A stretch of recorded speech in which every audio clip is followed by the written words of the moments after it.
সূচনার সঙ্গে হামিদা এলো। চোখের সামনে যা সব ঘটনা দেখলো, এরপর আর নিশ্চিন্তে মেয়েকে শেখ বাড়িতে পাঠাতে পারল না। কান্নাকাটি করে মাহের সূচনা বুঝিয়ে চলে এলো মেয়ের শ্বশুর বাড়ি। এতে অবশ্য রুদ্রের মাথা ব্যথা হলো না। 100 জন এলো তার ব্যথা থাকবে না। সে শাশুড়ি বউ বোন নিয়ে নিজের বাড়িতে নিশ্চিন্তে ফিরল। ভেতর ঘর থেকে রিনা ঘাবড়ে গেল ওদের উপস্থিতি দেখে। তড়ির দরজা আটকে দিয়ে বিছানায় শুয়ে পড়ল সে উদ্বিগ্ন চিত্তে। সূচনা বার দুয়েক ডাকলো ছোট কাকিকে। সারা না পেয়ে ঘুমিয়ে গেছে ভেবে দাদির রুমে দুবার টোকা দিল। হামিদা তখনও হৈমিকে জড়িয়ে ধরে সোফায় বসে। রুদ্র গম্ভীর মুখখানা নিয়ে নিজের ঘরে গিয়ে দরজা আটকে দিল। অনুমান করা যায় আজ আর এই দরজা খোলা হবে না। হঠাৎ রাত দুপুরে সূচনাকে দেখে দাদির বেশ ফরকালো। হৈমি আর হৈমির মাকে দেখে বিচলিত ভঙ্গিতে এগিয়ে এলো। সূচনা সংক্ষিপ্ত করে দাদিকে খুলে বলল সব। মুহূর্তেই ভয়ে বৃদ্ধার শরীর কেঁপে উঠল। ইদানিং হাঁটাচলা বেশ সমস্যা হচ্ছিল তার, তাই লাঠিতে ভর করেই হাঁটে। সূচনার কথা শুনে ঠকঠক শব্দে লাঠির সাহায্যে পা এগিয়ে নিল হৈমির সামনে। বুঝে এসে ঝুঁকে এসে ভীত চোখে তাকিয়ে বলল, সব বুঝলাম, কিন্তু তোর মাথায় এই কুবুদ্ধি আসলো কিভাবে? নিজ বুদ্ধিতে তুই এত দূর আগাইছোস? হৈমির চোখ মুখ বিবর্ণা হলেও ভয়ের লেশ মাত্র নেই। ঘণ্টাখানেক আগে ভয়হীন এই মুখটা তীব্র ভয়ে বিধ্বস্ত ছিল, অথচ এখন কি ভীষণ শান্ত। ভয়হীন এই শান্তভাবে কিঞ্চিত দুশ্চিন্তায় পড়ল সূচনা। রান্নাঘরে গিয়ে লেবুর শরবত বানিয়ে আনলো 2 গ্লাস। দাদি একের পর এক প্রশ্ন করলেও হৈমির কোনো উত্তর দিল না। সে চুপ করে মায়ের কাঁধে মাথা রেখে বসে রইল। শ্বাস ফেলল ঘন ঘন। হামিদা আচমকা ডুকরে উঠে রুদ্রর আচরণের কথা দাদিকে জানালো। সব শুনে দাদি কি বলবে বুঝে উঠতে পারল না। শেষে সান্ত্বনার বাণী দিয়ে বলল, রুদ্র যা করেছে খুব অন্যায় করেছে, কিন্তু হোমিও সঠিক কিছু করেনি। রুদ্র যে ধরনের ছেলে, এমন ঘটনা শুনে এই তার অস্বাভাবিক কিছুই না। হামিদা এই অনাচার মানতে পারল না। অভিযোগের সুরে বলল, আপনার নাতি তো জেনে বুঝে ওকে বিয়ে করেছে। ওর মাথায় যে বুদ্ধিশুদ্ধি কম, এই কথা সে ভালো করেই জানে। আহা, রাগ করো কেন? পুরুষ মানুষ, রাগের মাথায় ওইসব কি হুঁশ থাকে? তাই বলে আমার মেয়েটাকে এভাবে মারবে? এখন কি সেই যুগ আছে? ওর একটু ভুল আছে বলে এখনো চুপ করে আছি, নয়তো আপনার নাতিকে আমি ছেড়ে কথা বলতাম না। তাকে বলে দেবে যে আমরা তার কাছে মেয়ে দিইনি। আমার সহজ সরল মেয়েটাকে ভুলিয়ে ভালিয়ে বিয়ে করেছে আপনার নাতি, না জানি কোন উদ্দেশ্যে। যা সব দেখছি বুঝছি, এতে তো আমার মাথায় ধরছে না কিছুই। দাদির কিঞ্চিত বিরোধিতা করে বলল, এইসব ভাবে ভুলিয়ে ভালিয়ে বলল, সেই যে শিশু বাচ্চাকে বিয়ে করেছে। যে বয়সে হোমিওর বিয়ে হলো, ওই বয়সে আমি এক বাচ্চার মা ছিলাম। বাকি কথা বলতে পারল না দাদিন। আরও একবার কলহ বাজবার ভয়ে সূচনা থামিয়ে দিয়ে বলল, দাদিন, তুমি ভাইয়ার দিকে টেনে কথা বলো না। তুমি হয়তো জানো না, ভাইয়া হৈমিকে বিয়ের সময় শর্ত দিয়েছিল কোনো দিন বাচ্চা না নেবার। হৈমির ভাইয়াকে ভালোবেসে এই শর্ত মেনে নিয়েছে, কিন্তু অ্যাক্সিডেন্টলি বাচ্চা এসে গেছে। ভাইয়াকে ও কতটা ভয় পায় ভাবো। শুধু ভয় কেন, কতটা ভালোবাসে একবার চিন্তা করো। ভয় আর ভালোবাসা থেকে ওর ছোট্ট মাথায় এই চিন্তা এসেছে। কিন্তু আমি ভাবছি, ও এত বড় পদক্ষেপ একা একা নিল কিভাবে? কারো সাহায্য নিয়েছে নিশ্চয়ই। এ পর্যন্ত বলে হৈমির দিকে তাকালো সূচনা। শাশুড়িকে শরবত দিলে সে সেটা খেলো না, টিটেবিলে রেখে দিল। হৈমিকে শরবত দিয়ে বলল, এটা খেয়ে নাও, তারপর সত্যি করে বলো তো, কার সহায়তা নিয়েছো তুমি?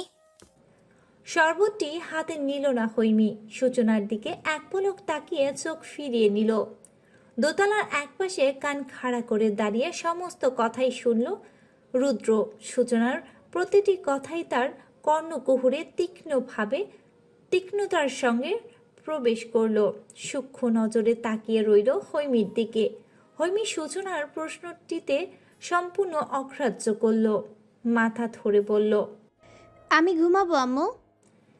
দাদিন বুঝল শরীর খারাপ লাগছে তার। সূচনা ধাতস্থ হলো, আরও একটি চিন্তায় পড়ল সে।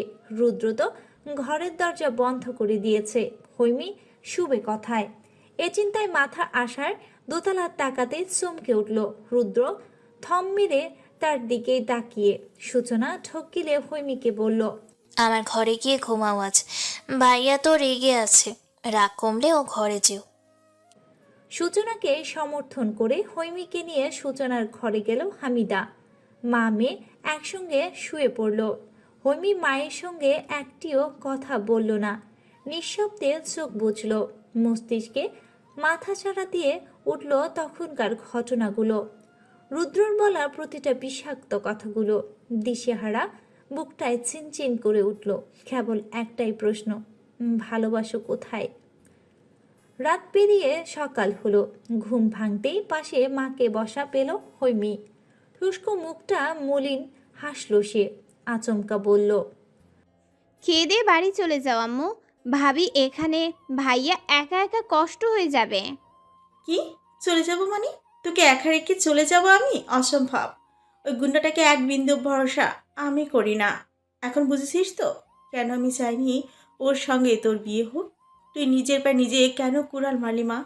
তোর ভবিষ্যৎ অনিশ্চিত হয়ে গেল। স্বামী সুখ নেই, উম্মাদ স্বামী, এরপরও অল্প বয়সে গর্ভবতী হলি।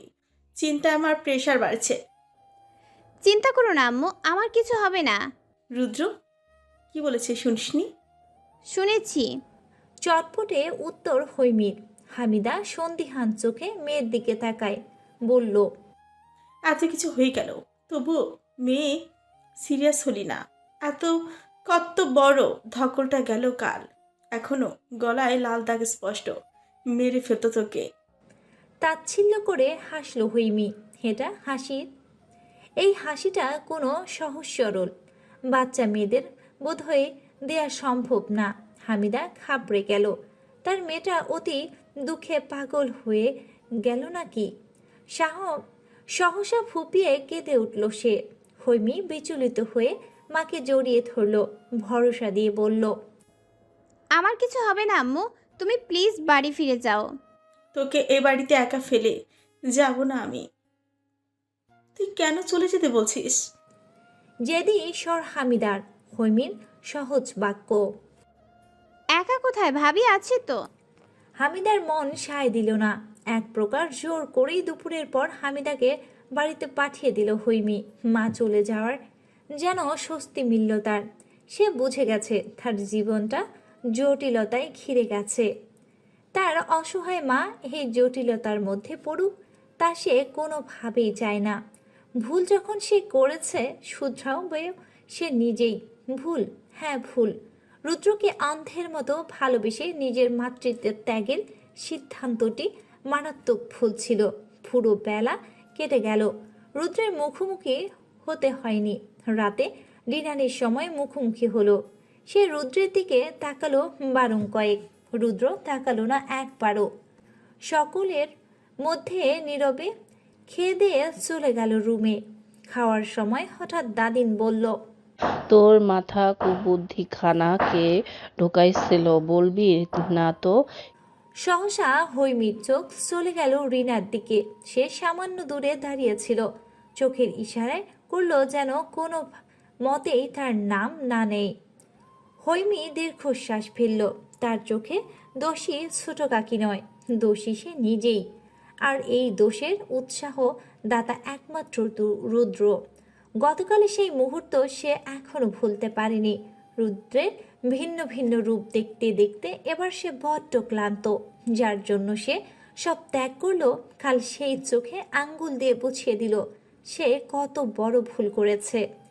এরপর আর কিছু বলবার বা করার থাকে এরপর আর কিছু বলার বা করার থাকে। হাসি পায় না নিজের প্রতি? পায় তো, এই তো তার পাচ্ছে, খুব হাসি পাচ্ছে। প্রাণ খুলে কখনো হাসতে পারবে একটু? খেয়ে দিয়ে ড্রয়িং রুমে গিয়ে বসেছে মাত্র, অমনি গা গুলিয়ে উঠল। মুখ চেপে ধরে রান্নাঘরের দিকে ছুটতে গিয়ে মাঝপথেই গল গল করে বমি করে দিল। রুদ্র তখন সিঁড়ির মাঝ অবধি গিয়ে থমকে দাঁড়িয়েছে। ঘাড় বাঁকিয়ে হৈমির দিকে তাকাতেই দেখল সূচনা ছুটে এসে ধরেছে ওকে। বুক চিরে হাফ নিঃশ্বাস বেরিয়ে এলো। বাকি সিঁড়ি বেয়ে উপরে উঠে গেল ঝড়ের গতিতে। বেডরুমে গিয়ে ফোন করলো বান্ধবী সুবর্ণাকে, জেনে নিল প্রেগনেন্সিতে কোথায় কোন ডক্টর দেখালে ভালো হবে, বমি বন্ধ হওয়ার জন্য কোনো ওষুধ খাওয়াবে, ইত্যাদি ইত্যাদি। সুবর্ণা গতকাল রাতেই জেনেছে রুদ্রের বউ প্রেগনেন্ট। মাঝরাতে রুদ্রেই জানিয়েছে। শুনে এক প্রকার ধাক্কাই খেয়েছে সে।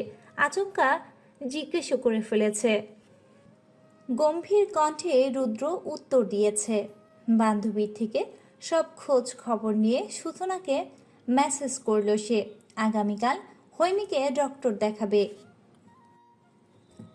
আগামীকাল হৈমিকে ডক্টর দেখাতে নিয়ে যেতে আদেশ করল। সূচনা সম্মতি দিয়ে বলল যাবে। পরের দিন সকালবেলা যখন সূচনা হৈমিকে রেডি হতে বলল, প্রায় 1.5 ঘন্টা সময় নিয়ে রেডি হলো সে। অদ্ভুত ব্যাপার হলো, হৈমি আজ শাড়ি পরেছে, মোটামুটি সুন্দর রূপে সাজিয়েছে নিজেকে। সূচনা হকচকিয়ে গেল। হৈমির ভাবগতি ভালো ঠেকছে না তার কাছে। তবে বুঝতে পারল সে ওর মাথায় ভয়ানক কিছু চলছে, কিন্তু সেই কিছুটা কি ধরতে পারছে না।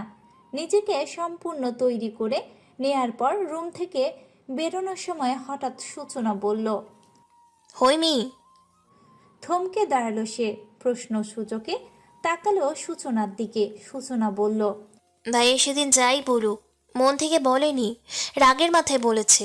তুমি তো ভাইয়াকে চেনো, নতুন করে কি বলবো আর। আমি আসলে বুঝতে পারছি না কিছু, শুধু এটুকু বলতে পারি যা করেছে মন থেকে নয়।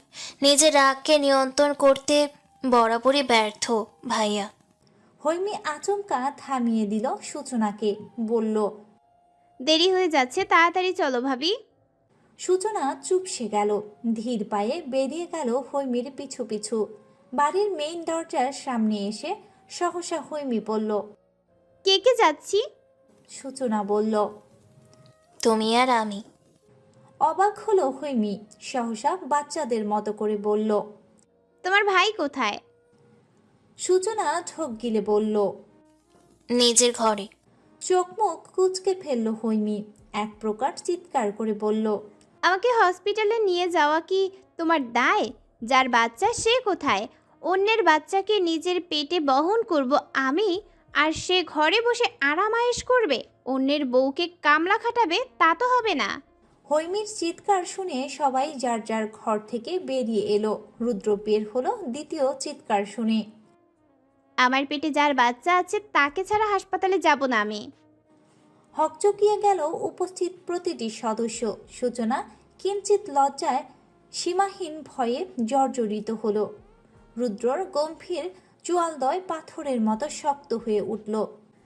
তার পরনে ছিল কালো কাবলি। রুমে ঢুকে শুধু উস্কো খুস্কো চুলগুলো পেছনে ছুটি করে নিল। মোবাইল ওয়ালেট নিয়ে দ্রুত পায়ে নেমে এলো নিচে। সকলের দিকে কঠিন দৃষ্টি ছুড়ে দৃঢ় পায়ে হৈমি আর সূচনাকে পাশ কাটিয়ে বেরিয়ে গেল।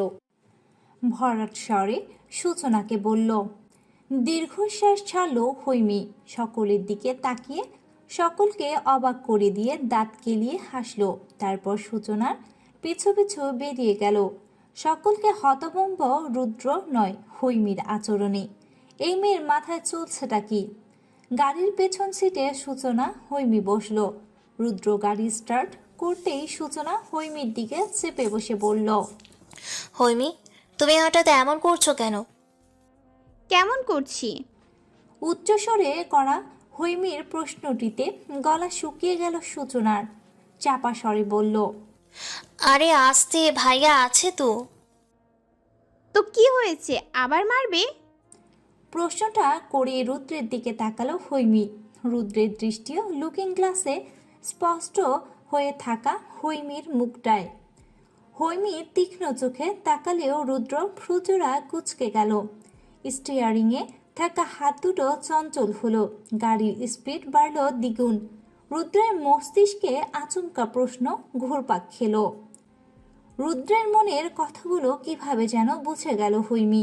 সবার মুখে চলতে থাকা বুদ্ধিহীন মেয়েটার বুদ্ধি বোধ হয়ে খুলল। সে আচমকা সূচনাকে বলল, বেশ উচ্চ স্বরে। ভাবি জিজ্ঞেস করলে না তো আমি এত সেজেছি কেন? সূচনা হৈমির বাহু চেপে ধরল, শাসানির সুরে বলল। হৈমি কেন এমন করছো?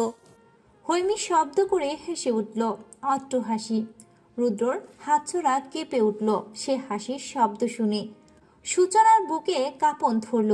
হৈমি রয়ে শয়ে বলল, পরের উপকার তো অনেক করলাম, ভবিষ্যতেও করব। ভাবছি পাশাপাশি নিজেরও একটা উপকার করি। কি উপকার করব? নিজের শুনবে? সূচনা কাঁদো কাঁদো হয়ে ভাইয়ের কঠিন মুখটা দেখে নিল। হৈমির দিকে অসহায় চোখে তাকিয়ে মাথা নাড়িয়ে অসম্মতি জানালো, অর্থাৎ সে শুনবে না। হৈমি খিলখিল করে হাসতে লাগলো। হাসতে হাসতে পেট ব্যথা লাগলো তার। আহ! সূচনা শব্দ করে রুদ্রের দিকে তাকালো। ড্রাইভিংয়ে মনোযোগচ্যুত হয়েও হলো না রুদ্রর। তড়িৎ সামলে নিল নিজেকে। ডক্টর দেখিয়ে একরাশ দুশ্চিন্তা মাথায় নিয়ে বাড়ি ফিরল রুদ্র। সূচনা অথচ দুশ্চিন্তার মূলে থাকা মানুষটি নিশ্চিন্তে গিয়ে সোফায় বসল। গুনগুন করে গাইল গান, আঁচল নাড়াতে শুরু করলো অবিরত। ঠোঁট টিপে হাসছেও সে। তার হাসির কারণটি হচ্ছে সে যে গাইনিকে দেখিয়েছে তিনি তাকে দেখে জিজ্ঞেস করেছে, প্রেগনেন্ট? হৈমি লাজুক হেসে মাথা নেড়েছে। ডক্টর তীক্ষ্ণ চোখে তাকিয়ে বলেছে, টাঙ্গাইল জেলায় অল্প বয়সী বিবাহিত মেয়ে বাচ্চার অভাব নেই। এই ছোট ছোট শিশুরা নাকি আরেক শিশুর জন্ম দেবে। রুদ্ধশ্বাস ছাড়ল ডক্টর মহিলা। পিট পিট করে তাকিয়ে হৈমিকে জিজ্ঞেস করে বসল, কেন অন্য জেলায় বুঝি আমার বয়সী মেয়েদের বিয়ে হয় না? হৈমির প্রশ্নটি পছন্দ হলো না তার। বাড়তি কথা বলতে আগ্রহ পেল না বোধ হয়। ক্ষীণস্বরে শুধু জবাব দিল, এবছর গড়ে এ জেলাতেই এই সংখ্যা বেশি। ডক্টরের মুখ, কথা বলার ভঙ্গি মনে করে পেট চেপে হাসি পাচ্ছে হৈমির। সে তার সমস্যাগুলো নিয়ে মোটেও বিচলিত নয়। বাচ্চা হওয়ার সময় যদি সে মরে যায় মরবে, শুধু বাচ্চাটা বাঁচলেই হলো। এরপর মরে ভূত হয়ে রুদ্র কেবল সুখে জীবন কাটায় দেখবে। হাসি যেন ধরল না তার মুখে। লম্বা শ্বাস টেনে বিড়বিড় করে, মরে গেলে তো এমনিতেই সব চুকে যাবে। যদি না মরি কিভাবে সব চুকাবো? ওই নিষ্ঠুরটাকে কিভাবে শাস্তি দেব? ওকে যে আমি খুব ভালোবাসি। রক্তে হিমোগ্লোবিন কম হৈমির। বর্তমানে গর্ভবতী নারীদের এই সমস্যাটার প্রকট হয়ে দাঁড়িয়েছে। তাই মেডিসিন লিখে কোন খাবার এমতাবস্থায় প্রয়োজন সেসব বিষয় আলোচনা করা হয়েছে। রুদ্রকে বারবার করে বলে দেয়া হয়েছে এখন থেকে যেন হৈমির প্রতি যত্ন নেওয়া হয়, নয়তো ডেলিভারির সময় বিভিন্ন সমস্যা পড়তে হবে। সূচনা হৈমির প্রেসক্রিপশন, রক্ত পরীক্ষা, রিপোর্ট চেক করতে করতে হৈমির পাশে এসে বসল। রুদ্র গম্ভীর মুখে তীক্ষ্ণ দৃষ্টি দ্বারা হৈমির দিকে তাকিয়ে রইল কয়েক পলক। ওই হাসিখুশি মুখটা বড্ড অশান্তি দিচ্ছে তাকে। চিন্তায় চিন্তায় রুদ্ধশ্বাস ছাড়ল আচমকা। আশপাশে তাকিয়ে কাউকে না পেয়ে নিজের চলে গেল ডাইনিংয়ে। এক গ্লাস পানি পান করে সূচনাকে ডাকলো হাঁক ছেড়ে। হাতে থাকা কাগজপত্র পাশে রেখে সূচনা ছুটে গেল ভাইয়ের কাছে। রুদ্র তাকে জিজ্ঞেস করলো, পানি খাবি? না, ঠিক আছে। তাহলে এটা ওকে গিয়ে দিবি। পিপাসা না লাগলেও খেতে বলবি। কথা না শুনলে ধমক দিবি। এরপরও কাজ না হলে আমাকে রাখবি। ঢোক গেল সূচনা। ভাইয়ের দিকে তাকালো গভীরভাবে। হাত বাড়িয়ে পানির গ্লাস নিল সন্তর্পণে। কয়েকটি ভারী কি কথা শুনিয়ে দিল এক নাগাড়ে। এটা ঠিক নয় ভাইয়া, তুমি যা করছো একদম ঠিক নয়। তোমার এই আচরণটা সত্যি ওর জন্য প্রাপ্য নয়। তুমি ভুল করছো। রুদ্রের দৃষ্টি কঠিন হতে শুরু করলো। চোয়ালদয় ভারী কি। সূচনা নিজের অবস্থায় অবিচল থেকে বলল, তোমার আসল ভুল কি জানো?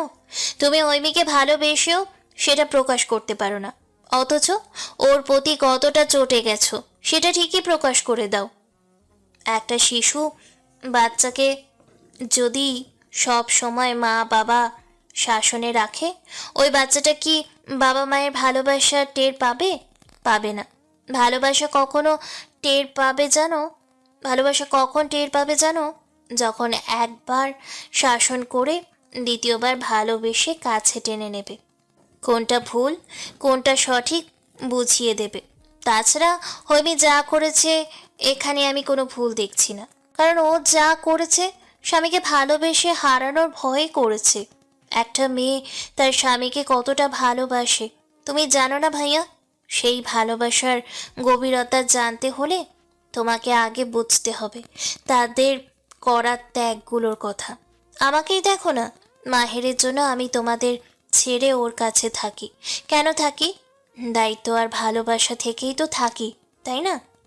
আমার ত্যাগটা দেখে তোমার হৈমির ত্যাগটা বোঝা উচিত, ওর বেলায় আরও বেশি বোঝা উচিত, কারণ আমার বিয়েটা পারিবারিক হলেও তোমাদের পারিবারিক বিয়ে ছিল না। নিজের কথাগুলো শেষ টেনে চলে যাচ্ছিল সূচনা। সহসা ঘাড় ফিরিয়েই ভাইয়ের স্থবির মুখটায় তাকালো, দম ছেড়ে পুনরায় বলল, একটা প্রশ্ন করি ভাইয়া, উত্তরটা পরে দিলেও চলবে। ধরো আজ থেকে 7-8 মাস পর হৈমির ডেলিভারির সময় আল্লাহ না করুক তোমাকে একজনকে বেছে নিতে বলা হলো, যে কোনো একজনের প্রাণ সংশয় থাকলো, কী করবে তুমি? কাকে বেছে নেবে? এই উত্তরটা মিলিয়ে তারপর হৈমির অপরাধটা বিবেচনা করবে। আর হ্যাঁ, যদি যদি ওর অপরাধের ভারটা এতে কমে, প্লিজ তুমি অন্তত ওর কাছে ক্ষমা চেয়ে নিও, কারণ একটা মেয়ে হিসেবে ওর জায়গায় নিজেকে রাখতে আমার খুব কষ্ট হচ্ছে, মেনে নিতে পারছি না। হৈমি সত্যিই খুব বোকা ভাইয়া। আমারও মনে হচ্ছে ওর সহজ সরলতার জন্যই কপালে আজ এই দুঃখটা হলো। আর এক মুহূর্ত দাঁড়ানো না সূচনা। বোনের প্রতিটি কথায় বুকে গিয়ে বিঁধল রুদ্রের। দম আটকে গেল নিমিষেই। কর্ণে বারবার প্রতিধ্বনি হলো সূচনার বক্তব্য। সেই সঙ্গে মস্তিষ্কে চাপ পড়ল এটা ভেবে, যদি সত্যি কখনো অমন সিচুয়েশন আসে সে কি করবে। দুহাতে আচমকা কান দুটো চেপে ধরল সে। ঘন ঘন শ্বাস নিতে নিতে বলল, না, এমন দিন কখনো আসবে না, কিন্তু যদি আসে। এ প্রশ্নে ভয়ে মুষড়ে পড়ল যেন। থমথমে মুখ নিয়ে বেরিয়ে এসে হৈমির দিকে তাকালো এক পলক। এরপর ঝড়ের গতিতে সিঁড়িমুখী হয়ে চলে গেল নিজের ঘরে। রুদ্ধ দ্বারে পড়ে রইল ঘন্টার পর ঘন্টা। হঠাৎ করে রুদ্রের এমন অবস্থা দেখে ভয় পেল সকলেই। মনে মনে হৈমিও কম চিন্তায় পড়ল না। শেষে সূচনাকে অনুরোধ করে বলল, ভাবি তুমি গিয়ে ওনাকে দরজা খুলতে বলো, ওনার সমস্যার কথা তো তুমি জানো, যদি বিপদ ঘটে যায়। হৈমির মুখে এ কথা শুনে সূচনাও চিন্তায় পড়ল। হৈমির মাথায় হাত রেখে বলল, তোমার মতো মেয়েকে বউ হিসেবে পাওয়া ভাগ্যের ব্যাপার হৈমি। ভাইয়া এই সৌভাগ্যকে পায়ে ঠেলে ঠিক করছে না। হৈমি মাথা নত করে ফেলল। তার বুক চিরে বেরিয়ে এলো দীর্ঘশ্বাস। সূচনা আর দেরি না করে চলে গেল রুদ্রকে ডাকতে। কিন্তু আর বেশিক্ষণ সবাইকে দুশ্চিন্তায় থাকতে হলো না। রুদ্র দরজা খুলে দিয়েছে। দুপুর গড়িয়ে বিকেল প্রায়। সূচনা ভাইকে খাওয়ার জন্য জোর করলো, কিন্তু সে সাফ জানিয়ে দিল খাবে না। সূচনা বিচলিত হলো। রুদ্র তাকে শান্ত করতে বলল, খিদে নেই, বেরোবো একটু। টেনশন নিস না, আমি ঠিক আছি। রাত প্রায় 2টো ছুঁই ছুঁই। আজ রাতেও হৈমি সূচনার সঙ্গেই ঘুমিয়েছে। রুদ্র একা। দুপুরের পর থেকে সূচনার কথাগুলো মস্তিষ্কে ঘুরপাক খাচ্ছিল রুদ্রের।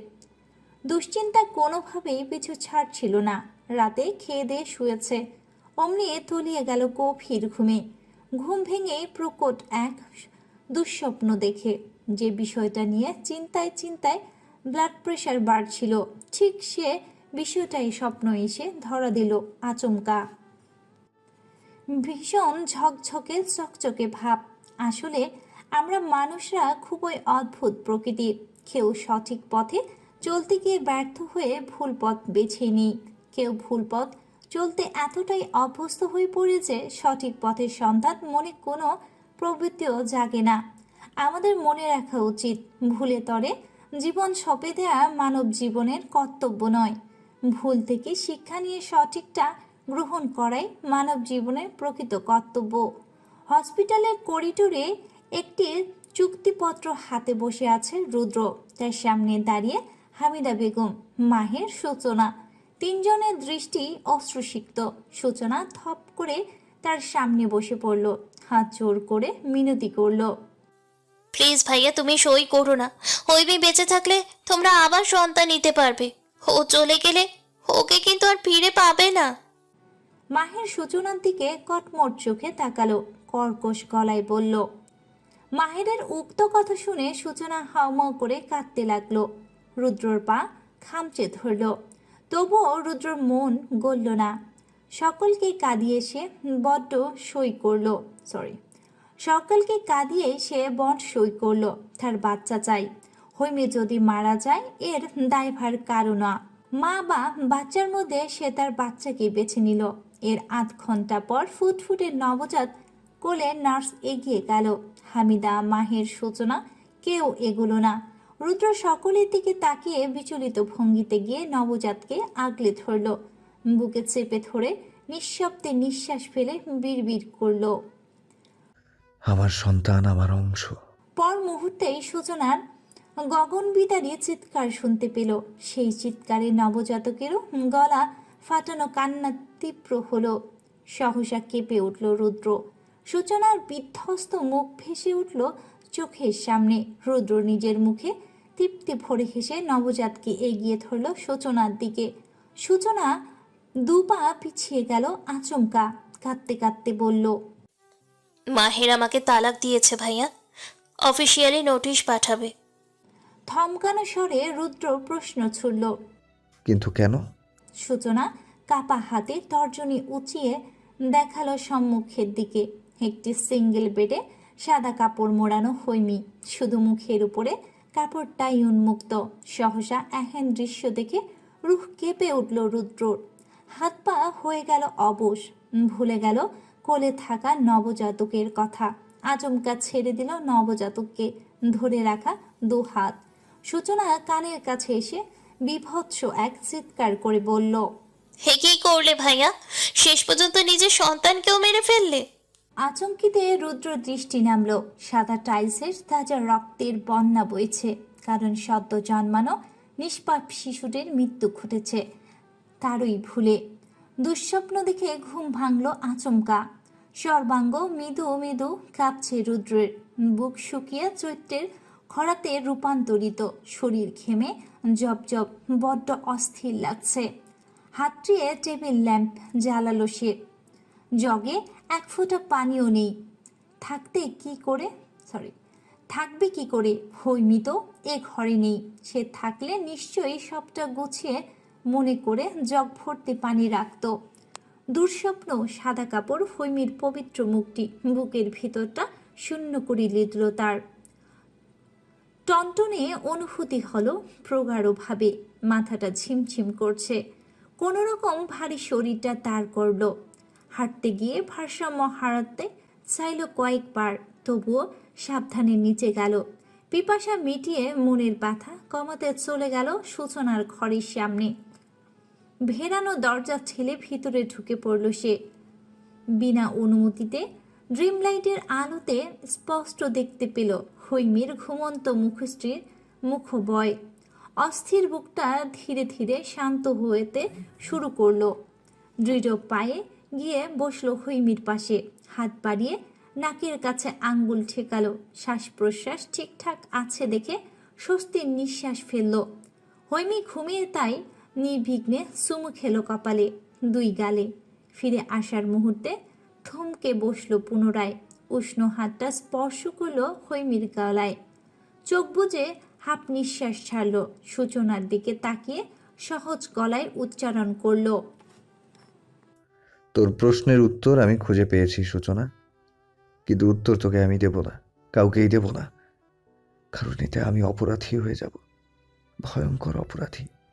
তুই নিশ্চয়ই জানিস অপরাধীদের সঙ্গে কেউ সংসার করতে চায় না, অপরাধীদের কেউ ভালোবাসে না। কথাগুলো সহজভাবে বলল ঠিক, কিন্তু এর তাৎপর্য বুকের ভিতর বিষাক্ত অনুভূতির জন্ম দিল, কারণ সে কোনোদিন তার ভুল স্বীকার করতে পারবে না। যদি স্বীকার করে হৈমির চোখে মস্ত বড় অপরাধী হয়ে যাবে, কিন্তু স্বীকার না করেও যে অপরাধী হয়ে গেছে এই বোধটার মাঝে জাগ্রত হলো না। অপরাধী স্বীকার করুক বা না করুক, সে সবসময় অপরাধী হয়েই থাকে। রুদ্র থমথমে মুখে উঠে দাঁড়ালো নিঃশব্দে, ঠিক যেভাবে এসেছিল সেভাবেই চলে যাবার প্রস্তুতি নিল।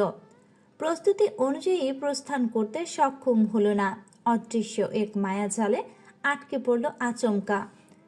মনের ঘরে প্রশ্ন জমল, আর 5টা দম্পতির মতো তারা কি পারে না সুখী হতে? আর 5টা দম্পতির মধ্যে নতুন প্রাণের আগমনী বার্তা এলে তাদের মতো কি জটিলতা তৈরি হয়?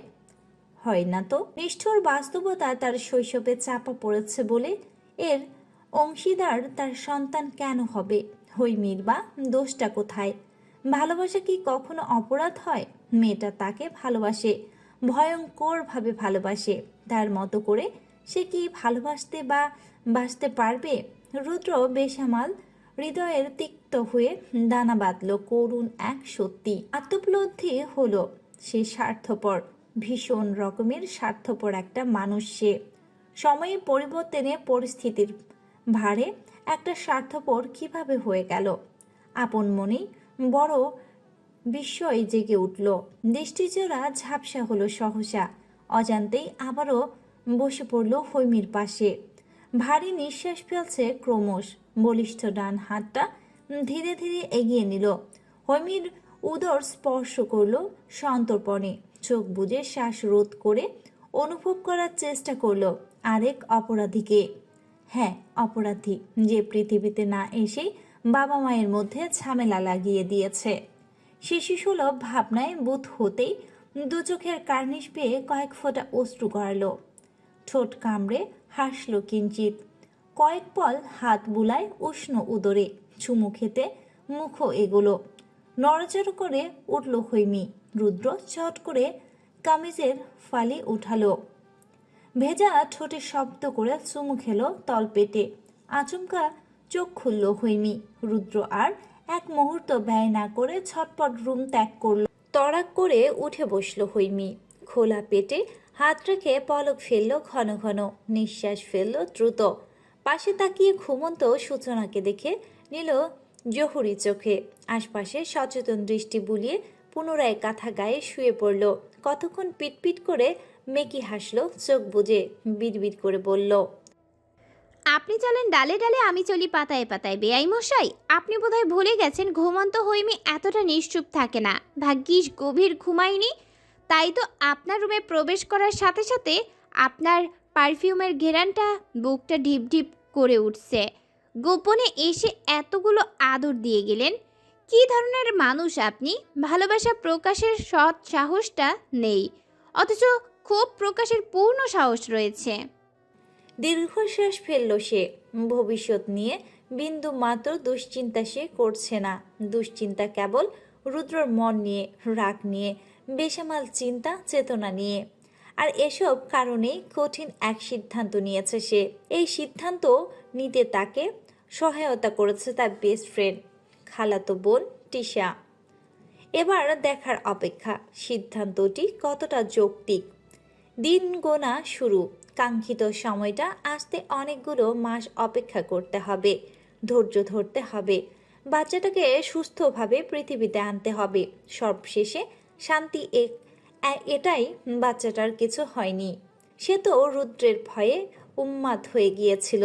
ভাগ্যিস রুদ্র ঠিক সময় উপস্থিত হয়েছিল, নয়তো কত বড় সর্বনাশ ঘটে যেত। এর জন্য অবশ্য রুদ্রর প্রতি সে কৃতজ্ঞ, কিন্তু এর পরের ঘটনাগুলো শুধুই দীর্ঘশ্বাস। এই দীর্ঘশ্বাসগুলো শেষ পরিণতি কী হবে সে জানে না, সে শুধু জানে ভালোবেসে মাথা নত করে আর থাকবে না। রুদ্র যখন মুখ দিয়ে উচ্চারণ করেছে তাকে ডিভোর্স দেবে, তখন এর মূল্য রুদ্রকে চুকাতেই হবে। যেই রুদ্র সেদিন তাকে বলেছিল শুধু তাকে ভালোবাসতে, তাদের মধ্যে তৃতীয় কাউকে না আনতে, শুধু তার জন্যই বাঁচতে, সেই রুদ্রই তৃতীয় কারোর জন্য তাকে ডিভোর্স দিতে চেয়েছে। তার কাছে ওই এক মুহূর্তের বউয়ের চেয়ে বাচ্চা বড় হয়ে দাঁড়িয়েছে। রুদ্রকে জানাশোনার পর তার একটা উপলব্ধি হয়েছে, মানুষের অপর নাম গিরগিটি, এর সঙ্গে পাল্লা দিয়ে মনের রং বদলায়। রুদ্র তার চাক্ষুষ প্রমাণ দিয়েছে, যার দাম তাকে দিতেই হবে। দিন শেষে একবার না হয় হৈমিও রং বদলাবে, স্বার্থপর হবে। সহ্য করতে পারবে তো রুদ্র? সকালবেলা ঘুম ভাঙল মায়ের ফোনে। মেয়ের খবর নিয়ে হামিদা তার আফসোস শুরু করলেন। আল্লাহর কাছে চাইলাম ছেলের ঘর করে আলো করে ছোট্ট প্রাণ আসুক, কিন্তু পেলাম মেয়ের বেলায়। হৈমি হাই তুলতে তুলতে বলল। ছেলের ঘরেও আসবেনি আম্মু, চিন্তা করো না। হামিদা উদাস গলায় বলল। বিয়ের পর থেকেই তো বলতেছি বউকে, এখনো সুখবর পেলাম না। আল্লাহ জানে সমস্যা আছে কি না।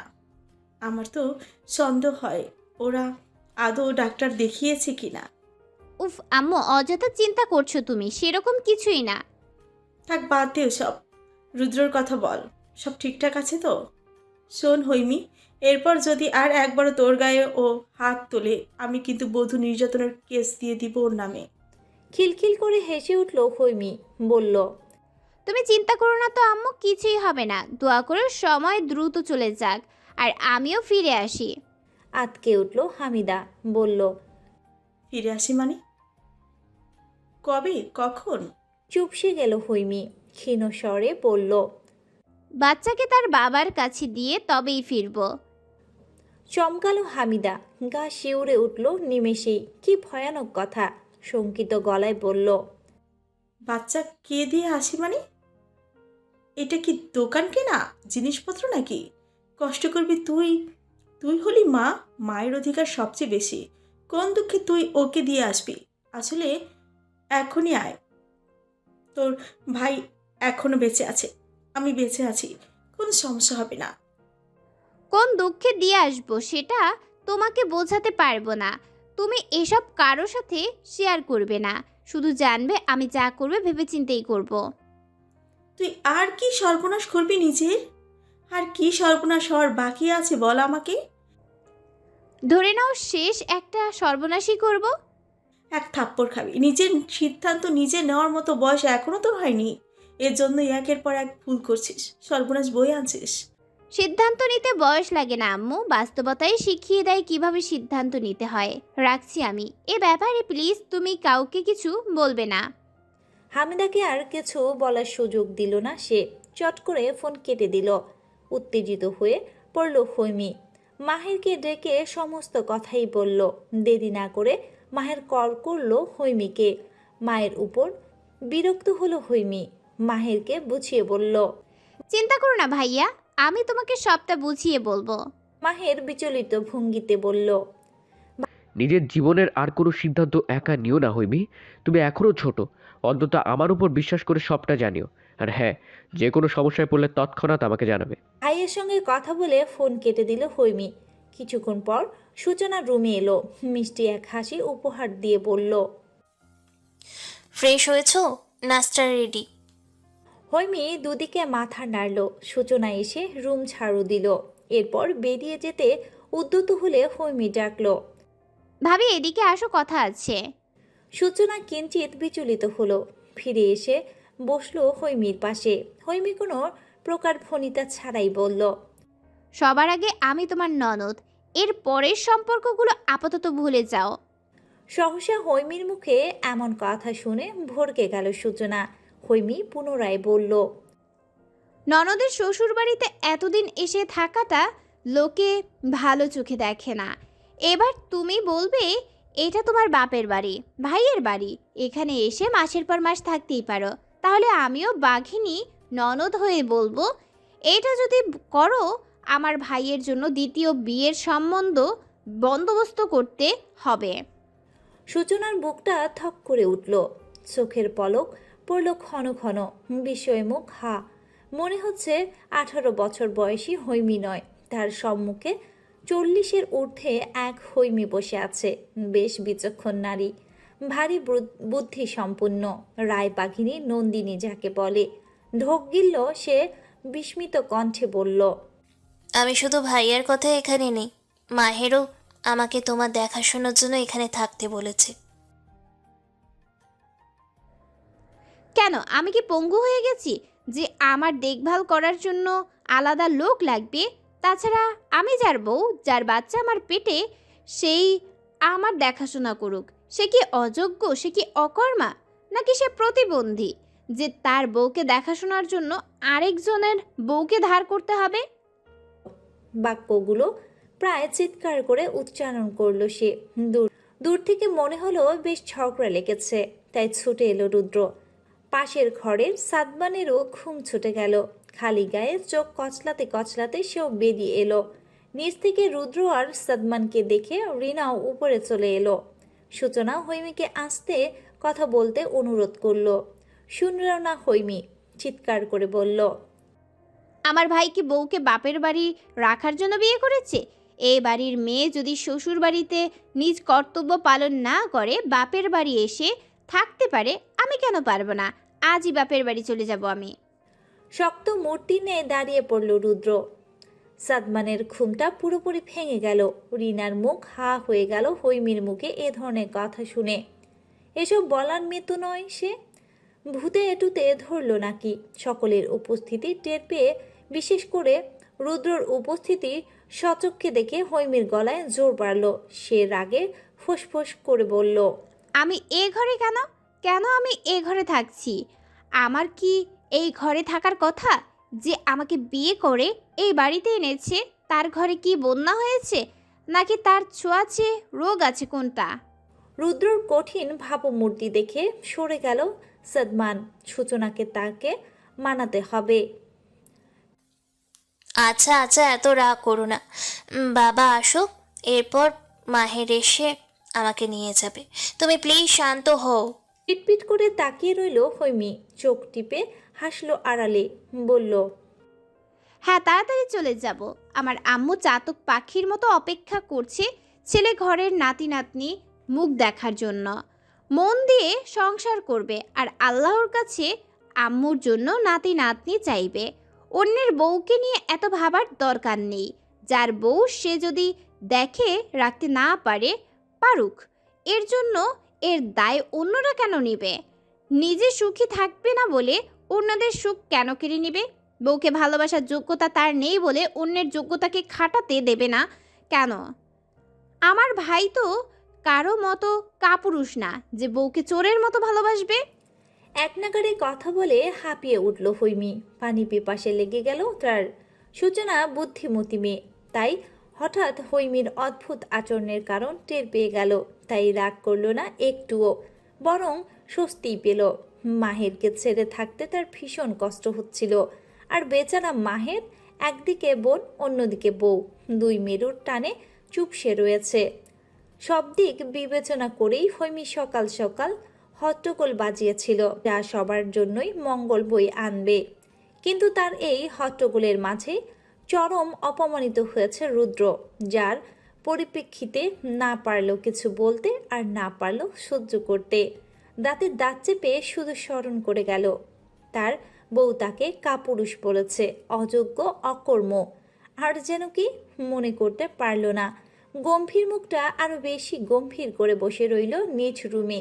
সিদ্ধান্ত নিল সূচনাকে বলবে।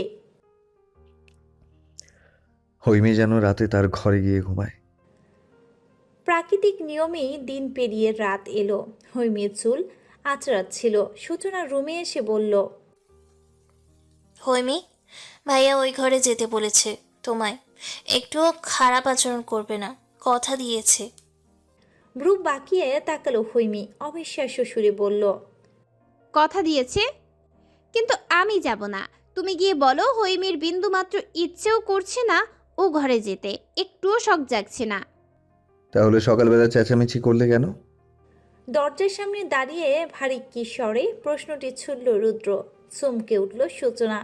চমকালো হৈমি নিজেও বেশ ভাব নিয়ে মুখ ফিরিয়ে চুল বাঁধল। রুদ্র শান্ত কণ্ঠে আহ্বান জানালো। রুমে এসো। চেতে উঠে হৈমি বলল। আমি যাব না। কি করবেন? মেরে ধরে নিয়ে যাবেন? রুদ্র সহসা কয়েক পা এগোলো, সূচনার দিকে তাকিয়ে বলল। চোখ বন্ধ করো। আচমকা চোখ বন্ধ করে নিল সূচনা। ঢোক গিল হৈমি। রুদ্র গভীর মুখে শীতল কণ্ঠে বলল। মেরে নয়, ধরে নিয়ে যাব। কথাটা বলতে বলতেই সহসা হৈমিকে পাজাকোল করে নিল। চোখ বড় বড় করে ফেলল হৈমি। বুকের ভিতর চিনচিন অনুভূতি হলো সেই রাতের কথা ভেবে। রাগে দুঃখে চোখ গলে পানি বেরিয়ে গেল। গভীর মুখে রুদ্র হৈমির ছোট্ট দেহখানি আগলে ধরে সন্তর্পণে বেরিয়ে গেল। নিজ রুমে গিয়ে দরজা বন্ধ করে হৈমিকে শুইয়ে দিল বিছানায়। এরপর ঝটপট লাইট অফ করে ড্রিম লাইট জ্বালালো। নিজেও এসে হৈমির পাশে শুয়ে পড়ল। এক হাত দূরত্ব শুয়েছে দুজন। থেকে থেকে হৈমির ফোপানোর শব্দ ভেসে আসছে, আর রুদ্রের বুক ছেড়ে বেরোচ্ছে একটা দীর্ঘশ্বাস। মন বলছে মেয়েটাকে বুকের ভিতর শক্ত করে জড়িয়ে নিতে, কিন্তু নিজের ভিতর চলা অদ্ভুত অপরাধবোধের হাতটা এগোচ্ছে না। এরপর কেটে গেল ঘন্টার পর ঘন্টা। কাঁদতে কাঁদতে ঘুমের দেশে পাড়ি জমালো হৈমি। সেই সুযোগেই রুদ্র কাছে টেনে নিল ওকে। প্রশস্ত বুকটায় হৈমিকে জড়িয়ে শান্তি মিলল। এক মুহূর্তে অনুভব করল সে ভীতু, ভীষণ রকম ভীতু। সে হেরে গেছে এই মানুষটার কাছে, করুণভাবে হেরে গেছে সে। সন্ধ্যার আগ মুহূর্ত। শ্বশুর বাড়ি এসে পৌঁছালো সূচনা। বউকে বাড়ির ভেতরে রেখে বাইক নিয়ে বাজারে গেল মাহের। হামিদা কিঞ্চিত রাগ দেখালো সূচনার সঙ্গে, বলল। বেলা থাকতে আসতে পারো না? সূচনা আমতা আমতা করে বলল। আসলে মা, বাবা আমাদের সাথে বেরোলো, তাই দেরি হয়ে গেছে, দুঃখিত। নরম স্বরে দুঃখ প্রকাশে গলে গেল হামিদা। প্রসঙ্গ পাল্টে বলল। বেয়াই তো এলো না? তড়িৎ স্বরে সূচনা বলল। আসবে আসবে, আসলে বাবা আজ জরুরি কাজে ঢাকা গেল, কয়েকদিন ওখানে থেকে তারপর আপনার সঙ্গে দেখা করে যাবে। রাতে কি রান্না হবে মা? ভাত বসিয়েছেন? মৃদু হেসে মাথা কাত করল সূচনা। ধীর পায়ে চলে গেল নিজের ঘরে। স্বস্তির শ্বাস বেরিয়ে এলো বুক চিরে। অনুভব করলো বড্ড শান্তি লাগছে। মনে হচ্ছে আপন নীড়ে ফিরেছে। কি আশ্চর্য, এবারই এ ঘর এতটা আপন। পর মুহূর্তে মনে পড়ল এ বাড়ির ছেলের মনের সঙ্গে মনের মিলন ঘটেছে যখন তখন এ ঘর সংসার আপন মনে হয় স্বাভাবিক কিছু না। পাশে মানুষটা যদি স্বস্তির হয় তাহলে যে কোনো ঘরেই শান্তি মেলে। তৃপ্তি ভরে হাসল সূচনা। ফেলল নিঃশ্বাস। হাত মুখ ধুয়ে পোশাক পাল্টে চলে গেল শাশুড়ির কাছে। সে তাকে ফ্রিজে সেমাই বেড়ে দিল। সূচনা বাচ্চাদের মতো করে শাশুড়ির বানানো সেমাই খেলো। তার খাওয়া দেখে মৃদু হাসল হামিদা। ফ্রিজে আরও আছে, পরে আবার খেও, এখন খেও না, তাহলে এ ভাত খেতে পারবে না। সূচনা মাথা নাড়িয়ে সম্মতি দিল। জিজ্ঞেস করল। রাতে কি রান্না হবে মা? ভাত বসিয়েছেন? কি রান্না হবে বলে দিল হামিদা। ভাত বসানো হয়নি, তাই সূচনা গিয়ে ভাত বসিয়ে দিল। এরই মধ্যে মায়ের কাঁচা সবজি নিয়ে এলো। মায়ের কাছে আবদার করলো 5 মেশালি সবজি রেঁধে দিতে। স্বামীর আবদার কান খাড়া করে শুনে নিল সে। হামিদাকে বলল। আমি করব, আপনি আরাম করুন। হামিদা বলল। সবজিগুলো কেটে দিই। বাধা দিয়ে সূচনা বলল। আমি করে নেব, আপনি বরং ওর সঙ্গে বসে গল্প করুন। এতদিন পর শ্বশুর বাড়ি এসে শাশুড়িকে দিয়ে কাজ করাতে মন সায় দিচ্ছে না। স্বামী শাশুড়ির যত্ন নিয়ে রেঁধে বেঁধে খাওয়াতে মনটা পিপাসিত হয়ে উঠল সূচনার। হামিদা যেন স্বস্তি পেল। বয়স বেড়েছে তো, আর কতই করবে একা হাতে। বসার ঘরে বসে টিভি অন করলো সে। পোশাক পাল্টে মাহের এলো। মায়ের পাশে বসে রান্নাঘরের দিকে উসখুস করলো। এতদিন পর বউ বাড়ি ফিরেছে। কাছে পাবার তৃষ্ণা বেড়েছে 4 গুণ। মায়ের পাশে বসলেও মন পড়ে রইল রান্নাঘরে। সূচনা সবজি কাটছে। পানি খাবার ছুতায় এলো মাহের, নিঃশব্দে পাশে দাঁড়িয়ে বলল। আমি কি হেল্প করব? চুপ। আচমকা তাকালো সূচনা, আলতো হেসে বলল। কি বলছো? তুমি কেন রান্নায় হেল্প করবে? হেল্প নেওয়ার হলে মায়ের থেকেই নিতাম। বাক্য শেষে কাজে মন দিল সে। মাহের মুখ ছোট করে তাকিয়ে রইল। সে সাহায্য করতে চেয়েছিল, কারণ এতে কাজগুলো দ্রুত সরবে। একা হাতে বেশ সময় লাগবে, আর যত সময় লাগবে তত তাকে কাছে পাওয়ার প্রহর গুনতে হবে। রান্নার পুরো সময় অন্তত মাহের 10 বার এলো গেল। শুরুতে টের পায়নি সূচনা, যখন টের পেল তখন ক্রমশ তার গালগুলো লাল হতে শুরু করলো। শেষে চোখ রাঙালো। বসার ঘরে হামিদা রয়েছে, তার সামনে এতবার আসা যাওয়া করছে। মায়ের কি মাথা খারাপ হয়ে গেছে? লজ্জা শরমে কি ভূতে খেয়ে নিল? আশ্চর্য। রান্না শেষ করে হাত ধুচ্ছিল সূচনা, সেই সময় 11 বারের মতো আগমন ঘটল মাহিরের। হাত ধোয়া শেষে তোয়ালেতে হাত মুছে দৃঢ় চোখে তাকালো সূচনা, বলল। কি হচ্ছে এটা? মা কি ভাবছে বলো তো? তুমি তো লজ্জা পাচ্ছ না। আমি লজ্জায় কিভাবে এখন বেরোবো সেই চিন্তা করছি। ছি ছি, নির্ঘাত মাথা খারাপ হয়ে গেছে। বসার ঘরের দিকে উকি দিল মাহের। মা টিভি দেখায় মগ্ন। ঘাড় ফিরিয়ে এক কদম এগোলো লজ্জাবতীর সামনে। সহসা কোমর জড়িয়ে কাছে টেনে আনলো লজ্জার লতিকাকে। লজ্জায় ভয়ে শিউরে উঠল সূচনা। মাহিরের বুকে ধাক্কা দিয়ে চাপা সরে আর্তনাদ করে উঠল। হায় রে, এসব কি হচ্ছে? মা এসে যাবে, সর্বনাশ হয়ে যাবে, লজ্জায় মরে যাব আমি। শেষ বাক্যটা মাহের আহত সূচক শব্দ করল। তর্জনী বাড়িয়ে চেপে ধরল গোলাপি রাঙা নরম ঠোঁটজোড়া, বলল। মা আসবে না, আর না তুমি লজ্জায় মরবে। আর শোনো, সত্যি আমার মাথা খারাপ হয়ে গেছে। এ কটা দিন উন্মাদের মতোই ছটফট করেছি। এবার আমার খারাপ হয়ে যাওয়া মাথাটা ঠিক করো, সব ছটফটানি কমিয়ে দাও। বুকের ভেতর বেসামাল প্রেমের উন্মাদনা চলছে। যতক্ষণ একান্তে পাচ্ছি ততক্ষণ এই উন্মাদনা কমবে না। ঠোঁট কেঁপে উঠল সূচনার, গলা শুকিয়ে চৌচিত মসৃণ কোমরে উষ্ণ হাতের চাপ পড়লে মুখ ফিরিয়ে ঠোঁট কামড়ালো সে। মৃদু হেসে বেসামাল নিঃশ্বাসগুলো নিয়ন্ত্রণে আনার চেষ্টা করলো মাহের। কানের কাছে মুখ নিয়ে ফিসফিসিয়ে বলল। জলদি খাবার বাড়ো, খাবারের পাট জলদি চুকিয়ে ঘরে যাও, নয়তো এই বেসামাল হৃদয় ভয়াবহ বিদ্রোহ করে বসবে। ঢোক গিলল সূচনা। নিঃশ্বাসগুলো অস্থিরতার রূপ নিল নিমিষেই। একটু দূরে যাওয়াতেই যদি এমন ভয়ঙ্কর প্রেমিকের দেখা মেলে, বেসামাল প্রেমের স্পর্শ পায়, তাহলে মাঝে মাঝে একটু বেশি দূরে গিয়ে জ্বালাতন করাই যায়। বিনিময়ে না হয় 4 গুণ জ্বলবে সে। এক নিগুড় পবিত্র প্রেম আগুনে জ্বলতে কার না ভালো লাগে। মেয়ের গর্ভাবস্থার 3 মাস চলছে, শরীর খুব একটা ভালো যাচ্ছিল না। রুদ্রের বাবা হৈমিকে খুব স্নেহ করে। কাজের ফাঁকে মাঝে মধ্যে বেশ গল্প করে দুজন মিলে। গতকাল গল্পের ফাঁকেই হৈমির চোখ মুখে অস্বাভাবিকতা টের পেয়েছিল। সকাল হতে রুদ্রকে বলে পাঠিয়েছিল ডক্টরের কাছে। হৈমির বর্তমান ওজন 48 কেজি। 3 মাসের 2 কেজি ওজন বেড়েছে। পেটও ফুলেছে, ঠিক যেন 5 মাসের গর্ভবতী। এতে তেমন কোনো সন্দেহ ডক্টর করেনি, তবুও নিশ্চিন্ত থাকার জন্য আল্ট্রাসোনোগ্রাম করতে বলল। কিন্তু হৈমির মা রুদ্রর দাদি এতে মত দিল না। তারা 5 মাসের আগে আল্ট্রাসোনোগ্রাম করতে দেবে না। রুদ্র বরাবরে তেরা স্বভাবের, তবুও এক্ষেত্রে কেন জানি ভয় পেল। এত ভয় কেন করছে জানা নেই, শুধু জানে শাশুড়ি আর দাদিকেই ভরসা করা যায়। প্রথম মা হচ্ছে হৈমি। এতদিন সেরকমভাবে অনুভূতি জাগেনি, কিন্তু সময়ের ধারাবাহিকতায় শারীরিক পরিবর্তনে ধীরে ধীরে মাতৃ জাগ্রত হলো।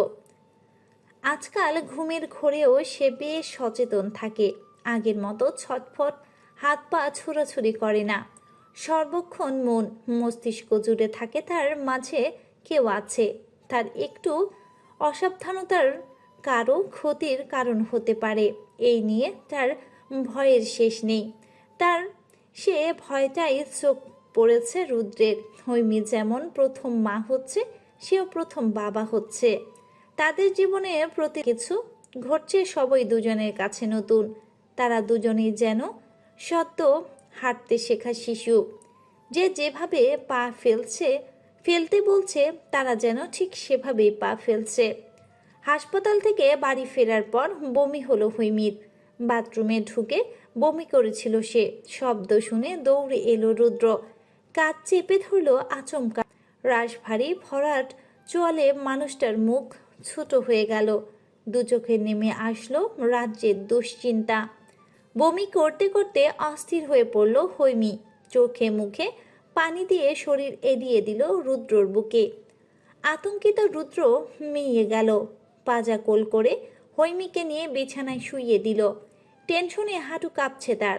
চোখ বুজে শুয়ে থাকা হৈমির শরীরটাও কাঁপছে। কি করবে রুদ্র? কিছু বুঝতে না পেরে কল করলো বড় কাকিমার নাম্বারে। জেরিন রুদ্রর ফোন পেয়ে অবাক হলো। মাত্রই রুদ্র হৈমি হাসপাতাল থেকে ফিরে ঘরে গেল। বাড়ি থেকেই ফোন। বিচলিত ভঙ্গিতে উপরে ছুটল সে। পেছন পেছন দাদিও উঠে এলো। দরজার টোকা দিতেই রুদ্র দরজা খুলে দিল। কপাল বেয়ে ঘাম ঝরছে তার। দুশ্চিন্তায় চোখ দুটো লাল টকটক করে দাদি উত্তেজিত হয়ে বলল, কি হয়েছে, কি হয়েছে? জেরিন কোনো প্রশ্ন না করে হৈমির কাছে ছুটে এলো। রুদ্র থমথমে কণ্ঠে উচ্চারণ করলো, ওর বমি হচ্ছে, বমির সঙ্গে রক্ত এসেছে অল্প। রুদ্রর বিধ্বস্ত মুখ ভাঙা স্বরে শিউরে উঠল দাদির।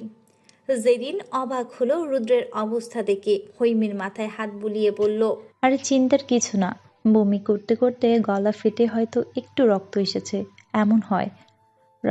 রাদিফ পেটে থাকার সময় আমারও এমন হয়েছিল।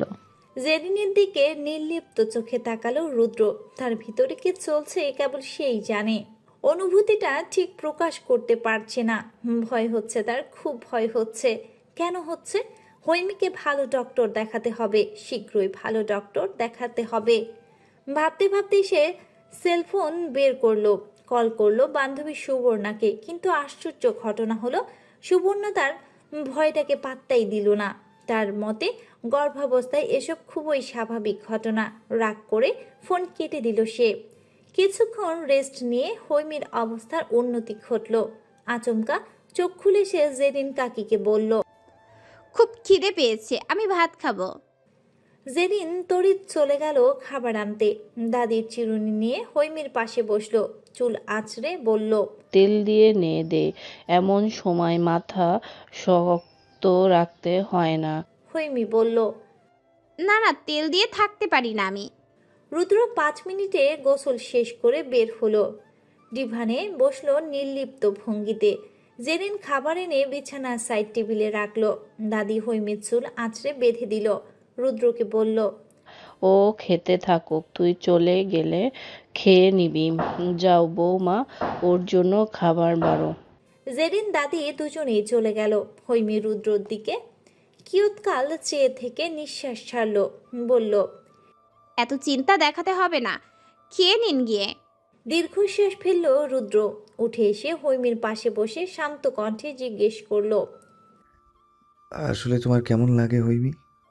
আপনাকে সত্যি বলতে এখন একটুও ভালো লাগে না, কিন্তু ভালোবাসি। সোজাসাপটা কথা বলেই খেতে মন দিল সে। রুদ্র আশ্চর্যিত হয়ে বলল, আমি বলছি তোমার শরীর কেমন লাগে, তুমি তুমি কেমন ফিল করছো তুমি? ও সরে বলল হৈমি। আড়ালে জিভ কামড়ালো। পানি খেয়ে শুকনো গলা ভিজিয়ে নিয়ে বলল, শরীরে শুধু অস্বস্তি লাগে আর বমি পায়। রুদ্র চিন্তান্বিত মুখে কয়েক পলক তাকিয়ে রইল। হৈমি বলল, যান খেয়ে নিন গিয়ে। মুখ ফিরিয়ে নিল রুদ্র। বলল, খেয়ে নাও। আপনি খাবেন না? জানি না। মুখ ভেঙচিয়ে নিজের খাওয়ায় মন দিল হৈমি। অর্ধেক খাবার শেষ করে আর খেতে পারল না। কিঞ্চিত ভয় নিয়ে রুদ্রের দিকে তাকালো। যতই রুদ্র শান্ত থাকুক, যতই তার মুখ ঝামটা সহ্য করুক, খাবারের বেলায় ছাড় দেবে না। তাই বুদ্ধি খাটিয়ে বলল, আমি খাইয়ে দিই আপনাকে। ভারী অবাক হলো রুদ্র। হৈমি তাকে খাইয়ে দেবে? সেই যে আসলো অসুস্থ হবার পর, মাঝে মধ্যে যত্ন নিয়ে খাইয়ে দিত।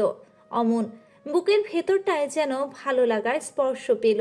থমতো খেয়ে তাকিয়ে রইল পলকহীন। মৌনতার সম্মতি লক্ষ্য বুঝে খুশি মনে খাইয়ে দিল হৈমি।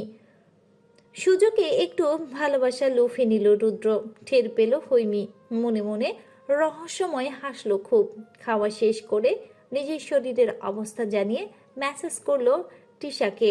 সে তাকে বেশ কিছু বিষয় সাজেশন দিল, সাহসও দিল খুব। এরপর মেসেজ জিজ্ঞেস করলো, হ্যাঁ রে, তোর জামাইয়ের কি খবর? অবস্থা কেমন? হৈমি রিপ্লাই করলো, ভাবসাব তো বদলেছে। জানিস, প্রতিদিন রাতে 1 হাত দূরত্ব রেখেই ঘুমাই। সকালে দেখি আমি তার বুকে। এখন চিন্তার বিষয় হচ্ছে, ঘুমের ঘরে আমি যাই নাকি সেই আদর করে বুকে নেয়, বুঝতে পারছি না। টিশা সঙ্গে সঙ্গে রিপ্লাই দিল, যদি তুই যেতি সে তো সরে যেতে পারতো, যায়নি, তার মানে সেও চাই কাছে টেনে নিতে। বাব্বারে, তোর জামাই তো পাক্কা শেয়ানা।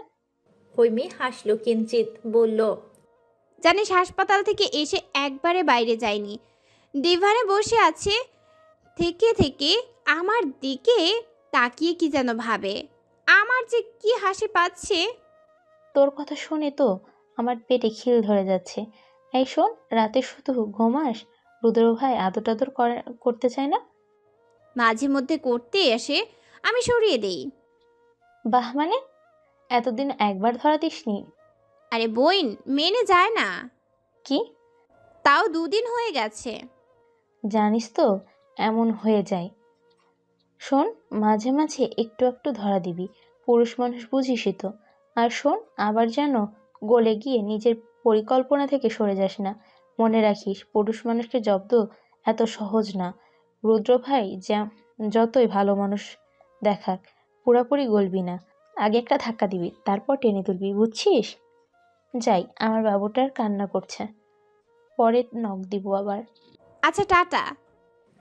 রাত তখন 1:49। আচমকা ঘুম ভেঙে গেল হৈমির। তলপেটে মিঠে মিঠে ব্যথা অনুভব হচ্ছে। এক সময় এই ব্যথা বাড়লে শরীরে ঘাম ছেড়ে দিল তার। ছটফট করতে করতে রুদ্রের বুকে হাত লেগে গেল। সহসা ধরফরিয়ে উঠে বসলো রুদ্র। হৈমির দিকে বড় বড় করে তাকিয়ে বলল, হৈমি কি হয়েছে? কি হয়েছে? হাঁসফাঁস করতে করতে বলল, একটু ফ্যানটা জুড়ে দিন, আমার অস্বস্তি লাগছে। তড়িৎ ফ্যানের সুইচ টিপল রুদ্র। এরপর কাছে এসে ওর কপাল গলা হাত দিয়ে ঘাম মুছল। হৈমি অসহায় চোখে তাকিয়ে ভাবছে, হে মুহূর্তে এ বাড়িতে রুদ্রের চেয়ে আপন কেউ তার নেই। এরপর আচমকা ভাবল, শুধুই কি এই বাড়িতে, এই পৃথিবীতেই নয় বুঝি? এই যে চোখজোড়া এত দুশ্চিন্তা, এগুলো তার জন্য? পর মুহূর্তে মনে হলো, তার জন্য নাকি তার গর্ভে বাচ্চাটার জন্য। চোখ উপচে পানি বেরিয়ে এলো হৈমির। রুদ্র সহসা হাত বাড়িয়ে তার গাল স্পর্শ করলো। বিচলিত কণ্ঠে বলল, বেশি খারাপ লাগছে? আমি কি ডক্টরকে ফোন করব? হৈমি নিঃশব্দে শুয়ে পড়ল। রুদ্র বিচলিত হয়ে পাশে শুয়ে কাছে টেনে নিল ওকে। মাথায় হাত বুলিয়ে বলল, কি অসুবিধা লাগছে হৈমি, বলো আমায়। কার জন্য এত চিন্তা, আমার জন্য নাকি ওর? মুহূর্তেই শক্ত হয়ে গেল রুদ্র। শ্বাসরুদ্ধ করে জবাব দিল, আমার বউয়ের জন্য। কেঁপে উঠল হৈমি। এক নিমিষেই সমস্ত খারাপ লাগা যেন উধাও হয়ে গেল। পেটের ভিতর খিদে ভাব স্পষ্ট হয়ে উঠল। কয়েক পল পর উঠে বসে রুদ্রর দিকে পলকহীন তাকিয়ে রইল। রুদ্র তার গভীর দৃষ্টিজোড়া স্থির রাখল। হৈমি মুখ বাঁকালো, হকচকিয়ে পলক ফেলে রুদ্র। স্মরণ হলো কিশোর বয়সে ক্লাস টাইমে পাশের সিটে থাকা এক কিশোরীর মুখ। প্রথম ক্লাসে প্রথম চাহনিতে মেয়েটা ঠিক এভাবেই তাকে মুখ বাঁকিয়েছিল। এই মুহূর্তে হৈমিকে তার সব সমবয়সী ক্লাসমেট মনে হলো। গোপন হাসল কিঞ্চিত। হৈমি উদাসী রুদ্রর বাহুতে ধাক্কা দিয়ে বলল, আমার খুব খিদে পেয়েছে, যা খাই সব বমি হয়ে চলে যায়, আবার খিদে পায়। হুঁশ পেল রুদ্রর, বলল, খিদা পেয়েছে, খাবে, এত ভাবার কি আছে? আমি যাচ্ছি, কি খাবে বলো? কি আছে? কি খাবে বলো? বার্গার খাবো। আচ্ছা, আমি গরম করে আনছি। চোখ পিটপিট করে হৈমি বলল। আপনি গরম করবেন? কেন? আমি কি পঙ্গু? গরম করতে পারবো না? আচমকা শব্দ করে হেসে ফেলল হৈমি। হাসি পেল রুদ্রেরও, কিন্তু সে হাসিটা চেপে নিয়ে বেরিয়ে গেল। হৈমি নিজের কথা ফেরত পেয়ে হাসি মুখেই ধীর পায়ে বেরিয়ে গেল নিচে। সে যাওয়াতে রুদ্র একটু অখুশি হলো, বলল। মাতুব্বরি না করলেও চলতো, আমি রুমে নিয়েই যেতাম। চেয়ার টেনে বসে হৈমি বলল।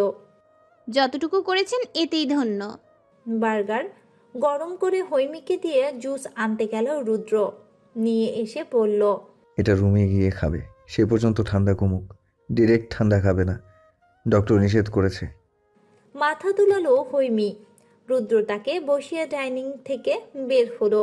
আসার সময় মোবাইলে ড্রয়িং রুমের সোফায় রেখেছে, সেটাই আনতে গেল। ঠিক সেই মুহূর্তেই দাদির রুম থেকে কান্নার শব্দ পেল। স্পষ্ট বুঝতে পারল দাদি কাঁদছে। সন্ধিয়ান হয়ে এগিয়ে গেল সে। দরজার সামনে দাঁড়িয়ে ডাকতে উদ্যত হয়েছিল, তখনই কানে ভেসে এলো। আমি তো মা দিলু, মায়ের কাছে তো সব সন্তানই সমান বল।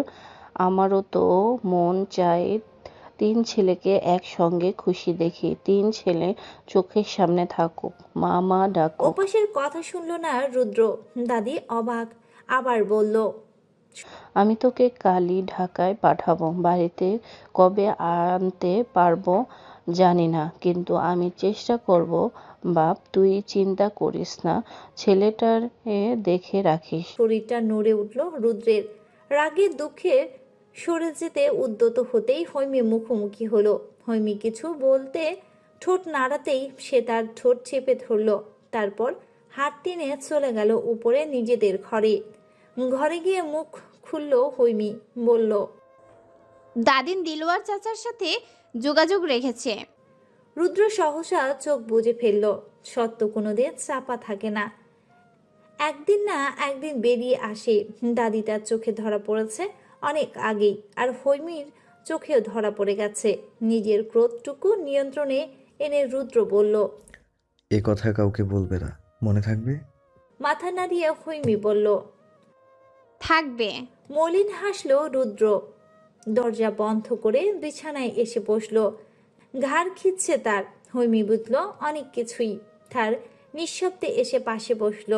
রুদ্র তৎক্ষণাৎ প্রশ্ন করল। যদি কোনোদিন এ বাড়ির সঙ্গে আমার সম্পর্ক ছিন্ন করে দেই, তুমি পাশে থাকবে তো? বিস্মিত চোখে তাকালো হৈমি। বুকের ভিতর থক করে উঠল তার। ঢোক গিলল সময় নিয়ে। কি বলবে সে, কি বলা উচিত তার, সেসব চিন্তা না গিয়ে শুধু মাথা নাড়ল। রুদ্রর একটা শব্দ ব্যয় করলো না। ইশারায় তাকে শুয়ে পড়তে বলে নিজেও শুয়ে পড়ল। বাকি রাতটা কাটিয়ে দিল নিদ্রাহীন। মনে মনে শুধু ভাবল। দাদিনকে যে কোনো একজনকে বেছে নিতে হবে, জানি সে একজন আমি না।